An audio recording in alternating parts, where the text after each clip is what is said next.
السلام عليكم ورحمة الله وبركاته.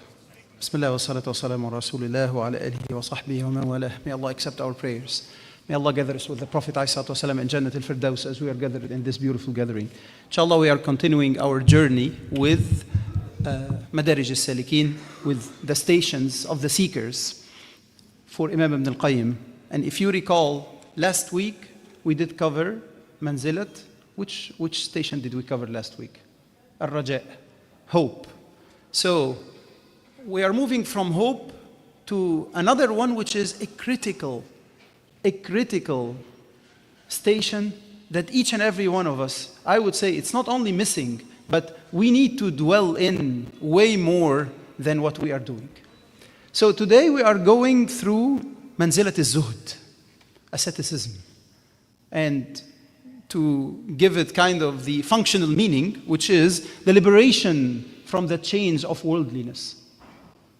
Az-Zuhd, mistakenly, lots of us would think that when we talk about a person that he is Zahid, that means that this person doesn't have a lot of wealth, for sure, doesn't have a lot of position, like a lot of worldly gains. So that's why he is losing interest in life.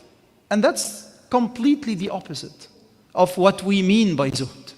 Imam Ibn al-Qayyim here is defining Zuhd as, he's giving it a very eloquent definition. So الزهد ليس ترك المال أو التملك إنما هو خلو القلب من التعلق بالدنيا فلا تملكك حتى وإن ملكتها. So in other words, Zuhd is not abandoning wealth or possessions. Zuhd, it's freeing the heart from the attachment to the world. So even if you own the world, it doesn't own you. In other words, you dwell deeper in this. الزهد ترك ما لا ينفع في الآخرة. And that's actually one of the most eloquent sentences that you can ever hear. Zuhd is abandoning what doesn't benefit in the hereafter. It's as simple as this. Anything that doesn't benefit you in the hereafter, you leave it. It's not of benefit. So we are not here talking about wealth only. Anything.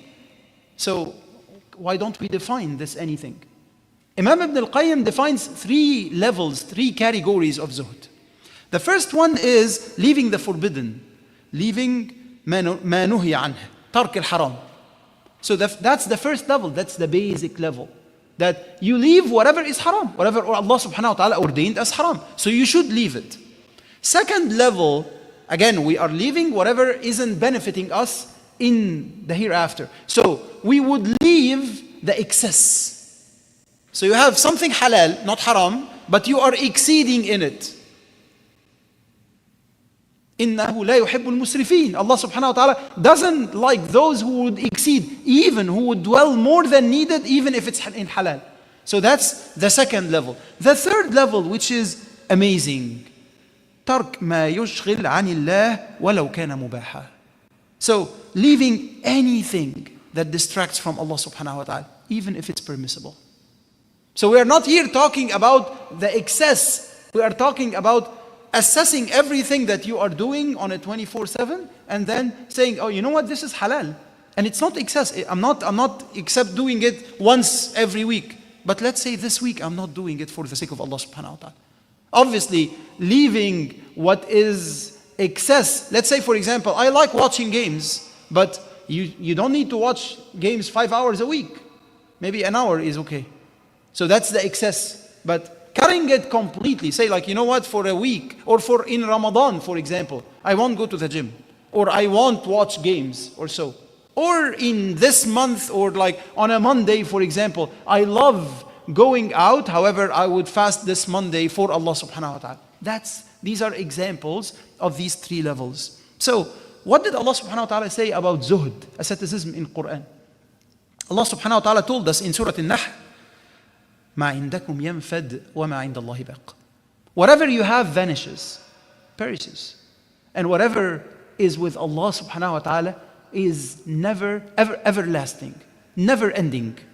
And you build on this with the other verse in Surah Al-Qasas. وَابْتَغِ فِي مَا آتَاكَ اللَّهُ الدَّارَ الْآخِرَةَ وَلَا تَنْسَ نَصِيبَكَ مِنَ الدُّنْيَا. So whatever Allah subhanahu wa ta'ala has given you, seek through it the hereafter. And don't forget your share in this life. Which means you are geared to life or to hereafter. Your mindset is geared towards what? You tell me. وَابْتَغِي فِيمَا أَتَاكَ اللَّهُ الدَّارَ الْآخِرَةِ. You are geared towards the hereafter. But you are okay to take your share from this dunya. How about if your share is to be a billionaire? It's fine.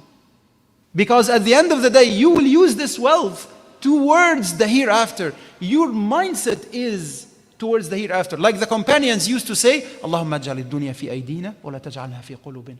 It's okay that you have all the wealth of the world, the Qarunic wealth, but it doesn't mean that you will have the Qarunic feeling. Qarun said, قَالَ إِنَّمَا أُتِيتُهُ عَلَى عِلْمٍ عِنْدِي. I've been granted this just because of my knowledge, because I'm smart, because I have a PhD, because I'm this, I'm that. That's not your expected attitude, even if Allah subhanahu wa ta'ala grants you rizq, even if Allah subhanahu wa ta'ala grants you provision, even if Allah subhanahu wa ta'ala grants you status in this life. And look at what the Prophet ﷺ says. ازهد في الدنيا يحبك الله وازهد فيما عند الناس يحبك الناس. رواه ابن ماجه وصححه الألباني. So the Prophet ﷺ says, be indifferent to the world and Allah would love you. And be indifferent means like don't look much into what people have and people would love you by then. And the other hadith which is also very relevant, الدنيا سجن المؤمن وجنة الكافر. Life is the prison of the believer and it's a paradise of the disbeliever. May Allah make us among those that life is a prison to them. So, and that's an indication of zuhd. Because at the end of the day, you have all the decorations, you have all the ornaments, you have everything in this life. But for some reason, you can't actually take full benefit of it like people do. Because you are looking at something else. Your heart is attached to something else, completely different than anyone else. You are attached to Allah, to what pleases Allah. So even if people, just like the regular joys of life, it's okay to have some joy, some enjoyment, but that shouldn't be your main target. It's kind of coming as a byproduct, not the main target. So now, what are the signs of asceticism? Like as usual, we end with the signs, and how do we achieve this level? What are the signs of zuhd? The number one sign, أن تكون الدنيا في يدك ولا تكون في قلبك, as we mentioned, that life will be in your hands and in your possession, in your hands, not in your heart. But the second one is extremely important. That if people would praise you or they would blame you, it's equal. It doesn't matter. I really don't care about what people think about me. Of course, as long as I'm doing everything halal and so on. But whether they like me, whether like we end this and you say like, this is amazing, mashallah, or like, oh, what is it that you have done, or what is it that you have said that doesn't make any sense? I don't care. Why? Because I'm doing it for Allah subhanahu wa ta'ala. So, and obviously, you take this and you reapply it to every single situation in life. You are doing, ask yourself before every single action, are you doing it for you to be praised or to be well known or to be kind of thanked for this, or you are doing it for Allah subhanahu wa ta'ala? That's why the implication of this is always keep for yourself some line of actions that no one knows about, ever. That's why they tell you, wake up before Fajr. Why? Because no one is awake before Fajr. Especially in your home, and like try to find yourself a corner and pray to Allah subhanahu wa ta'ala. This is the time when you are by yourself with Allah subhanahu wa ta'ala. The third one, never despair for anything that you've missed. لكي لا تأسوا على ما فاتكم ولا تفرحوا بما آتاكم. As Allah said in Surah Al-Hadid, that if you miss any of the worldly gains, at the end of the day, we just said that you are not working towards those. So it's okay. And whatever is you've missed, it has been ordained by Allah subhanahu wa ta'ala. So it doesn't matter. So you shouldn't be like dwelling much in the past. You shouldn't be dwelling in whatever you have missed or despairing. And finally, that you occupy yourself for whatever that would really get you to your target, which is the hereafter. So what are the aspects that if you are to do to like you hope from Allah subhanahu wa ta'ala that you get to this level, asceticism. Increasing the remembrance of death. Increasing the remembrance of the interrupter of all sorts of desires, which is death, as the Prophet ﷺ told us. Reading about the ascetic lives of the companions. Reading about examples, because sometimes you feel that, oh, this is not doable at all. This is not achievable. Read about the companions. Read about the tabi'een. And read about their lives in order for you to understand that it's doable. There are some people who lived on this earth who've done it before. So why not me? And the third one is thinking about the promise of Allah subhanahu wa ta'ala. Aren't we saying that we are to attach ourselves to the hereafter? How many times a day you are thinking about the hereafter?